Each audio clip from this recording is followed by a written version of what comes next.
With there being a slight lull in the Indianapolis Colts head coaching search, it's time to dive into this QB search. Today, we're going to dive into one of the Colts draft prospects and talk about how he could fit with this team in the near future. Let's get to it. You are Locked On Colts, your daily Indianapolis Colts podcast. Part of the Locked On Podcast Network, your team every day.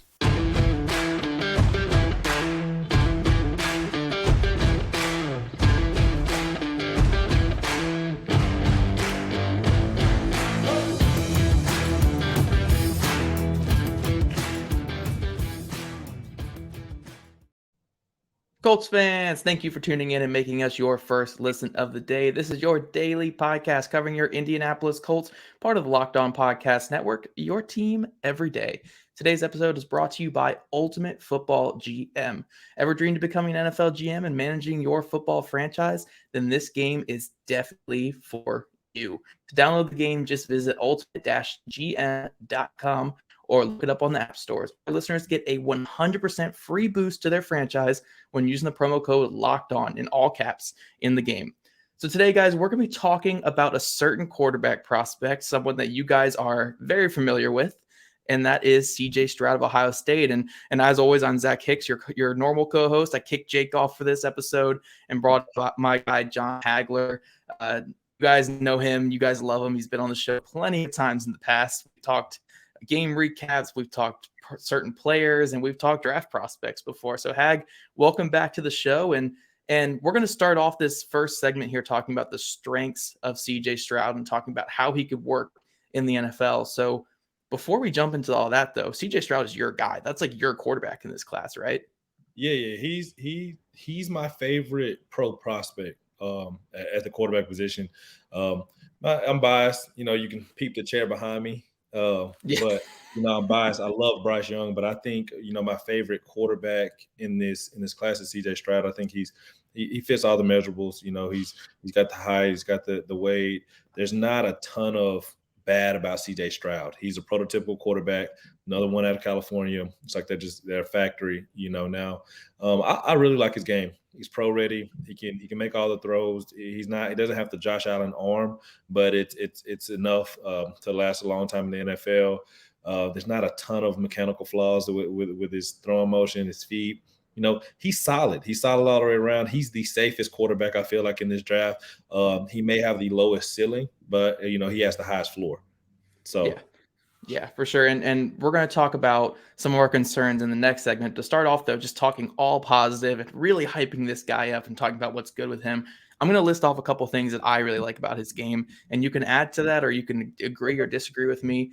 But I think he is a quintessential touch passer. I think when you think of CJ Stroud and you think of his highlights, it's those touch passes. It could be down the sideline 40 yards. It could be on a crosser. It could be on a red zone fade or something like that. Whenever he has an opportunity to throw a touch ball, I think he throws the cleanest touch pass since Jared Goff, when Jared Goff was coming in. Because Jared Goff, every time he did a touch pass, it was like, oh, there, it's going to go right in the bucket. And that's kind of CJ Stroud too. It's going to fall in that bucket when he's throwing with touch. So I think that's his best trait for sure. On top of that, I think he throws with great anticipation. He really understands how to throw guys open. I think that was my favorite thing about him is, when a guy's running a simple hitch route or a guy's running a dig or something like that, he's not throwing that dig. He's not throwing that hitch. He's throwing guys open within that route, throwing it more back shoulder so the guy can win more to the outside. He's throwing it more to like a little bit lower so it can protect his player from the hit. I think that is such an underrated aspect of playing quarterback that he does really well. And on top of that, he can layer throws. He makes a lot of NFL caliber throws that you don't see from other guys in this class. So I'm really impressed by all that stuff. And, again, I love mobility. I like guys who can get outside the pocket, but he operates really well within structure and within that pocket. And when he's within structure, he's surgical, so those are my biggest strengths with him. And I think projecting into the NFL, having those strengths, especially the touch throws and throwing guys open, I think that's a huge thing. Oh, no doubt. That's, an underrated trait with quarterbacks in general is, can you throw guys open? And that's one of, I like to point out Tua. I don't know if anybody throws guys open better than Tua Tagovailoa. Yeah. So that's kind of like the guy that Drew Brees type motion. But with CJ Stroud, there's a ton of pros to his game, and I had a lot of those same things you just talked about. Literally on my pros section over here to the right, I have layers the ball well, has great touch to all parts of the field. The UGA game was his Deshaun Watson moment in college football for me. Don't overthink it. Go get the guy. I feel like he can create plays for his receivers. And the thing that I like to label the most, especially in 2023 with quarterback prospects, I'm looking for a AAA quarterback. All right. Mm-hmm. AAA quarterback is a guy that has the arm, he has the accuracy, and he has the athleticism to play in 2020 in the modern day football. And CJ Stroud has all of those. Those are my pros for him. Like I said, I love the guy. I love his game. I love the Jared Goff comparison right there.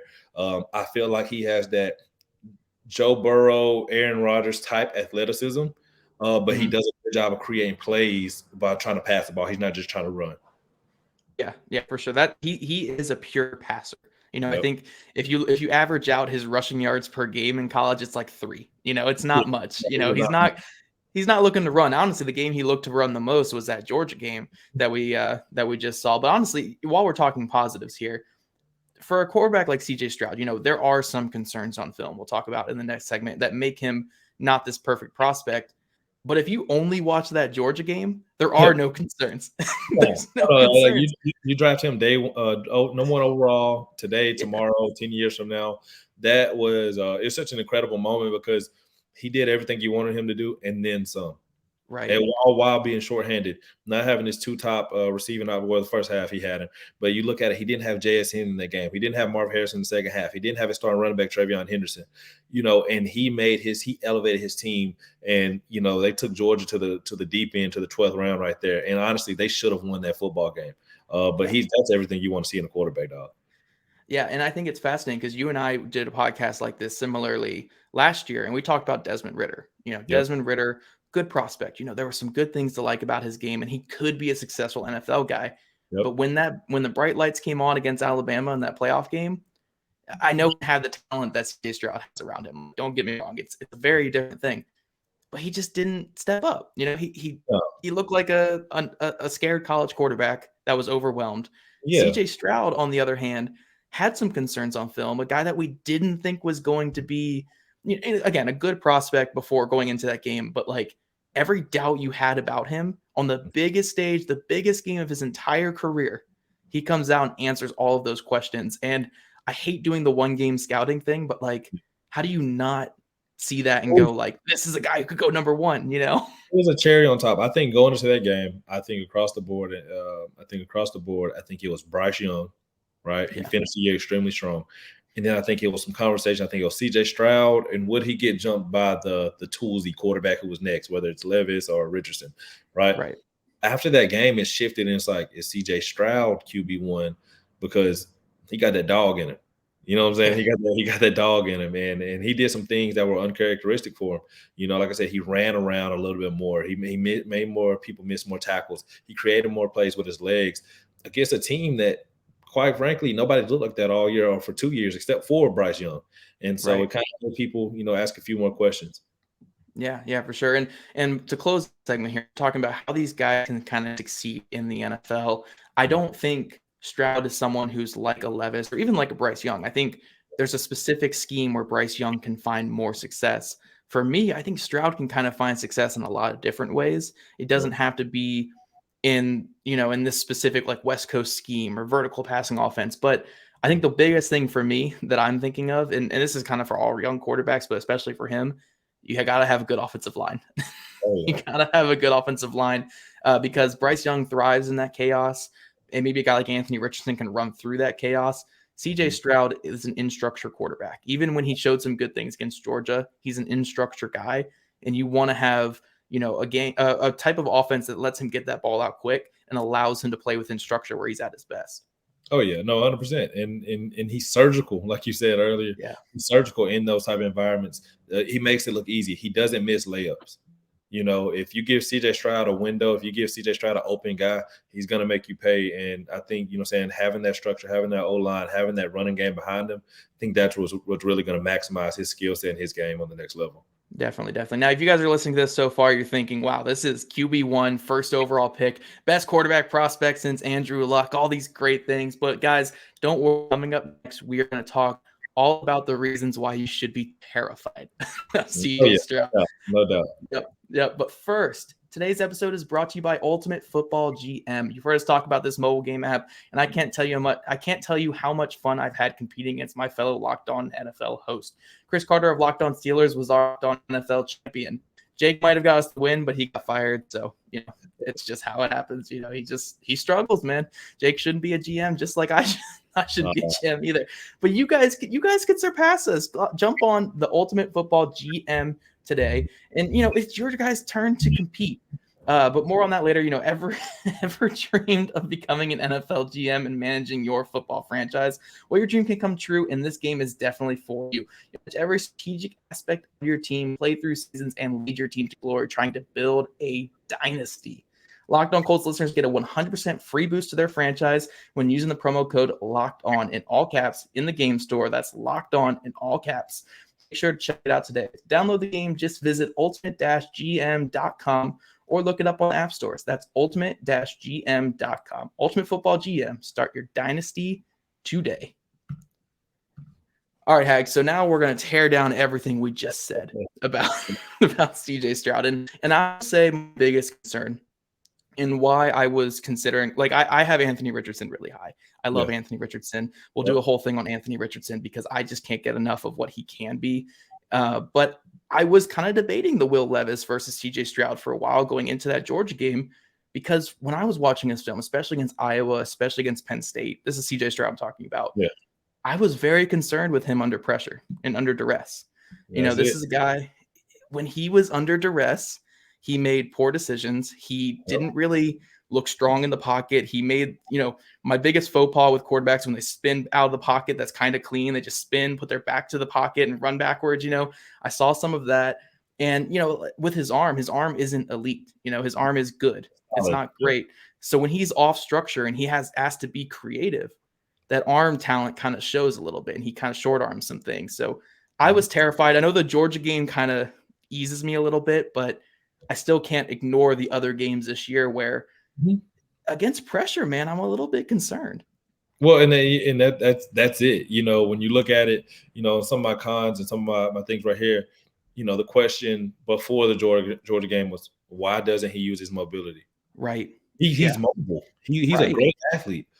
He's mobile. And then I have blitz with a question mark next to it. Can he handle the blitz? And it's coming. You know that coming on the next level. And that's, you brought up Anthony Richardson. That was one of the things, I saw him in person and he thrived in it. Yes. He thrived in it. And so as a young quarterback, people are going to blitz you. You're going to a bad team anyway. You're not going to have the most talent around you like you've had at Ohio State. He's got NFL linemen. He's got NFL receivers and all those things going around him. Can he handle it if the Texans, are go and grab him, or if, a franchise that doesn't have an elite O-line, can they protect him? And will he be able to handle it? Because I don't have a question about Bryce Young. Yeah. Bryce Young is more so is will he be able to hold up with the durability? Because if you blitz Bryce Young, he's going to rip your head off. It's better just to drop 8 on him and just take the chances with his accuracy. But I don't think you win either way with a guy like Bryce Young. But CJ Stroud, it's a serious question. And the Georgia game kind of made us feel a little bit better because Georgia threw a little bit of everything at him. He thrived. He had the game of his life. Can you do that week in and week out on the NFL? Right. And it's so weird too, because in one way, he's like if Dak Prescott, Dak Prescott, the way that Dak moves, the way that Dak is creative around the pocket, the way that Dak can run, it's like if Dak Prescott had Jared Goff's mind in the backfield, Yeah, that's great. Because it's not like he's terrible, it's not like this is some guy who can't move. You're not talking about a statue. You're just talking about a guy who plays like that most times until that Georgia game. He corrected all of it. It was so weird to watch, because when I was explaining to people, how, I want more of a mobile passer and not a pocket passer like CJ Stroud, they were like, oh yeah, he's athletic. I'm like, I'm not saying he's not athletic. Yeah. He's just, he doesn't use it. It was weird. He's a shooting guard that doesn't shoot a lot of threes. Yeah. It's weird. It's like, man, this guy's knocking down 43% of his 3-pointers. How many 3-pointers is taking in? 2. I need more. I want to see. I think I was reading earlier. He doubled his rushing attempts in that Georgia game that he did all year. Yeah. Like it's mind-boggling because then you see it and you're like, you could be a nightmare for people. Yeah. Why aren't you? And so that's the question about it, because you sit there and you go, do I take this guy number 1 overall, number 2 overall, or QB1? Is he the guy that I need to help rebuild this franchise? Because you're not going to come into a perfect situation. You know what I mean? I honestly think the teams picking at the top that are going to take QB, it's a better situation than it has been in years past, but it's still never ideal for a young guy. And that's just one of the things you have to ask yourself about CJ Stroud. Can he handle the blitz? Is he willing to be more mobile in the NFL? Yeah. And then my other thing on top of that, again, with his arm not being elite, it's a good arm, guys. I'm not saying he has a bad arm whatsoever. It's a good arm. It's not Will Levis. It's not Anthony Richardson. It's closer to a Dak or a Goff, where it's a good arm. It's an NFL caliber arm. But I have concerns when he's asked to move off of his plant. When he's in the pocket and he's able to do his 3-step drop and drive, perfect. But when he's asked to move out of that pocket, even if he reads the pocket well, leaves the pocket like he's supposed to, I have some concerns with how he gets the ball out and stuff like that. I think he loses some velocity, especially if he's rolling to his left. I have seen a lot that he loses a lot of velocity that way. I don't think it's a major concern. It's not as major as the other thing we were just talking about, but it's another thing where, again, this is why a guy like Will Levis or Anthony Richardson is so enticing, because they could be throwing off their back foot, falling outside the pocket, and they're going to throw it 60 yards on a dot if they could fix that stuff. But without it, he can't do that. He needs to be in structure. And like you said, if you're picking at the top of the draft, you're the Colts. The Colts have some pieces on the offensive line that should have been playing better, but they allow a lot of sacks last year, a lot of sacks, a lot of pressures. Can CJ Stroud survive in that environment where he's not a creator, where he's not someone who thrives under pressure? He sees the right things. He's athletic enough. It's not there like it is with the other top 3 guys or the other top 4 guys.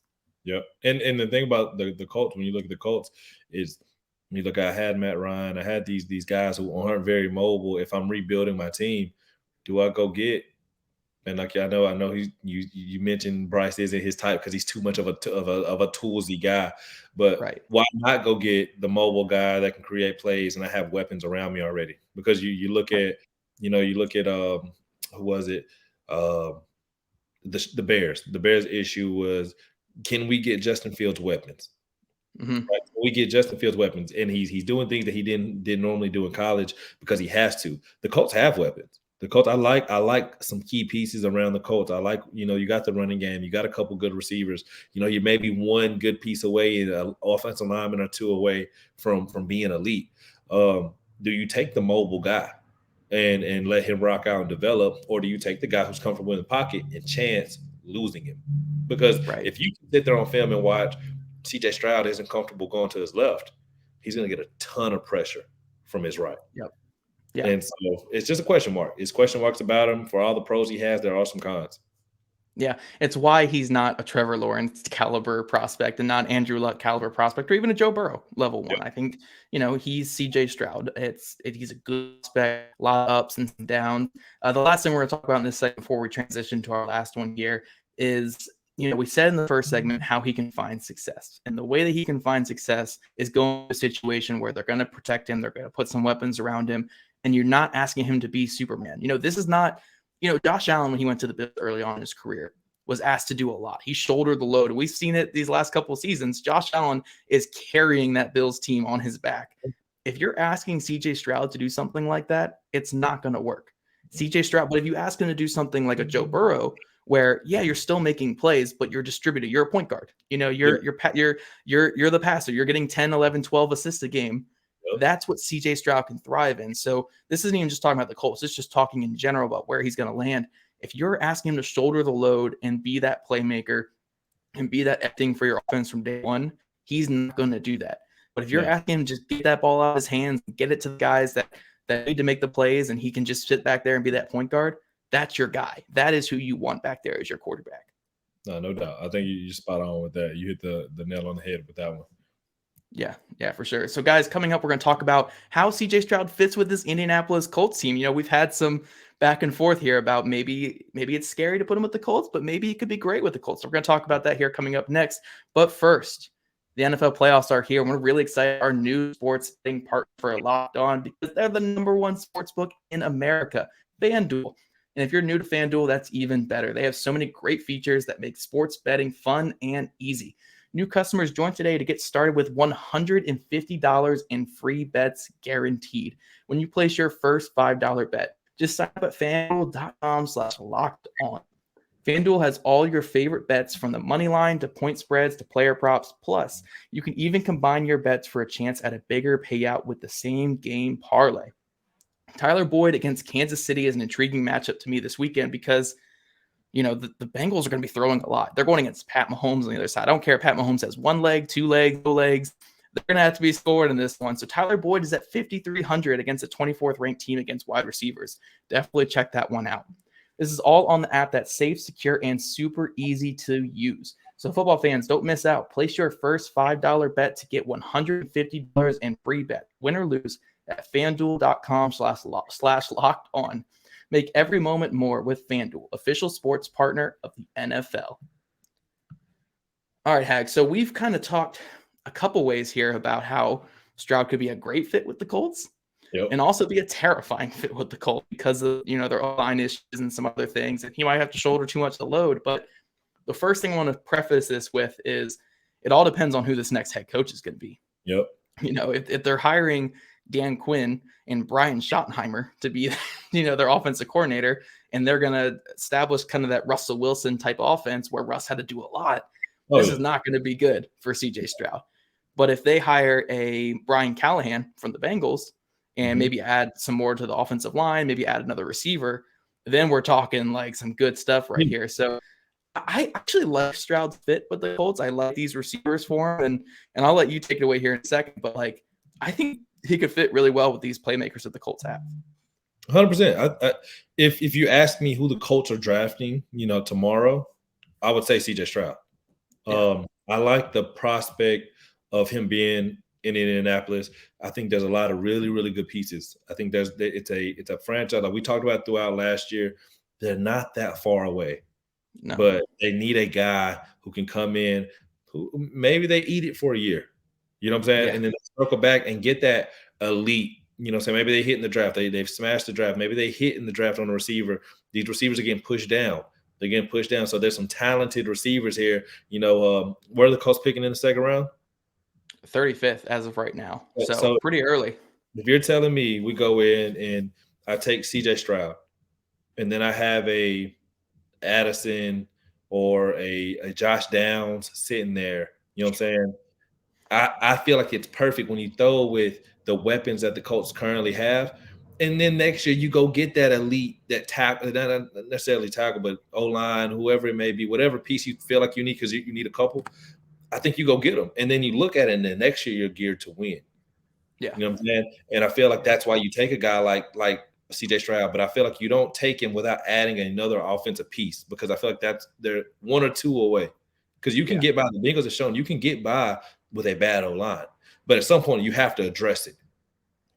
Yeah, and it all depends on who your play caller is too. Again, if you have – I'm just going to throw this one out there, even though I think he's a great play caller, or he has the potential to be a great play caller. But Scott Turner with Washington this past season, a lot of vertical elements when they had a terrible offensive line. And we saw what happened in Washington. Yeah, not enough time. Carson Wentz was getting killed. Taylor Heineke was spinning on his head for every single game and doing his magical thing. But one thing I think is very fascinating with CJ Stroud going to the Colts potentially is I've seen a lot of analysts being like, oh, Will Levis fits the Colts because he's an inaccurate passer and they have so many contested catch guys that he will look better that way. But I'm like, we have the best touch passer in years coming out. Best touch passer in years. Like, again, since Jared Goff, I think he is the best touch passer in years in CJ Stroud. Mm-hmm. Alec Pierce is the best contested catch receiver on this team. Like he led the NFL in contested catch percentage. It was like 50-something%, like 53% of his contested catches. You know what I'm saying? Like when you look at him you look at Pierce, and like I said, if you add another speed guy there, I've got the pieces that I need. But like what you saying? Yeah, what I'm saying is like, yes, Will Levis will throw erratic balls and Alec Pierce will bail him out because he's that good contested catch guy. Michael Pittman Jr. will do the same thing. Jelani Woods will do the same thing. But if Yeah. you give them a touch passer that knows where to put the pass, that's even better. Like that's Why would you like not take that? yeah. Like, don't get me wrong. Will Levis will throw the ball through the defender's head and it'll get to, and it'll get on the other side there to Pierce. But if you're talking, one-on-one, Pierce is running vertical route and Stroud can put it on the back shoulder where he wants to put it, or he can throw a touch ball to give it the perfect velocity and the perfect height for Alec Pierce to go up and win that jump ball. That's better than an inaccurate Oh, a 100%. Tracy passer. Like, come on. Like, think Stroud fits these guys because he can put the ball where it needs to go. 100%. And that's why I feel like you can't pass it up. Yeah. If you sit there and you go, oh, okay, obviously we keep mentioning it. You don't pass on CJ Stroud or Bryce Young. It's just not. I think there's that big of a gap. And to be honest, Levis is good, but AR is better. Yeah. I get the Colts in that field, but CJ Stroud should be the guy for the Colts. He should be the guy in blue and white. And I just think he's going to elevate the franchise. He has a great image to him. He's a great leader. Guys love him. You know what I'm saying? Just build around him and keep him moving. Yeah, that's the other thing we got to talk about. I know Will Levis is going to get propped up a lot for his off the field stuff because he is a great dude. By all accounts, Will Levis, a lot of community work that's well documented. Mayo in his coffee, dog. Yeah. Relax. You can't be that good of look, that's just weird. You can't do that. Like, that's not okay. Like when I saw that, like, it made me look at him different. So when I go into my analysis of him, like, that's not okay. Like, that's a con. So when I make this Will Levis report and we talk about him, it's gonna say con. It's gonna say mayo and coffee. It's not okay. Oh, man. Will Levis, great man, a lot of community service, team captain from the second he stepped on campus, but mayo in the coffee. That's where we draw the line. It's done. That's a red flag. That's a red flag. You can't do that. We're gonna do a whole Will Levis one of these as well, guys. So make sure you keep your eyes out for that in the next couple of weeks. Mayo and coffee. That's how I look at it. Well, what I was saying with that point is we're going to hear a lot this whole process about Levis's character. Because again, high character outside of the Mayo, like outside of the Mayo, high character. But CJ Stroud is also a very high character guy. I mean, I think there was an article written recently about his struggles growing up and the stuff he had to go through to be where he's at. The players love him. I mean, they have rallied around him the last couple of years. And again, they took the top team in the country the last 2 years to the wire through his leadership, through him leading that team down the wire. So I think when we're talking about these guys off the field and their leadership and stuff like that, and who the Colts would like, yes, Will Levis will fall into that, but CJ Stroud is right there too. Like, CJ Stroud is a great dude as well. It won't get as much hype because it's the way it goes. CJ Stroud won't get it as much, but off the field, on the field, CJ Stroud checks a ton of boxes. And yeah, if the Colts can just add some more weapons, fix that offensive line a little bit, I think he's the perfect quarterback for this franchise. Yep. Yeah. No, he's in the quarterback one conversation for a reason. He's a top 5 pick, projected for a reason. I think he's perfect for Indy. Like I said, we hit some cons. There's going to be cons with every team. It's when you look at Houston, are they too far away? What do they really need? A little bit of everything. If you ask me though, if I'm a quarterback, send me to Indy. I have Taylor, I have Pittman, I have Pierce. You know what I'm saying? I have some guys that can play ball on defense. They're a lot closer than these other teams picking in the top 5. Yeah, and very much depends on who the Colts hired head coach. Because if they hire Jeff Saturday, then don't send to Indy. If they hire Brian Callahan, Shane Steichen, Mike Kafka, like, heck yeah, send me to Indy because they're gonna have the talent and they're gonna know what to do with it. But guys, that's all we have for today's episode. Make sure you leave a comment below about what you think about CJ Stroud. Do you think that we're all full of it here on this episode, or do you think CJ Stroud is the perfect quarterback for the Colts? Make sure you leave it in the comments, and also just kind of talk about what you think about what we kind of broke down everything with CJ Stroud. We'd love to hear it.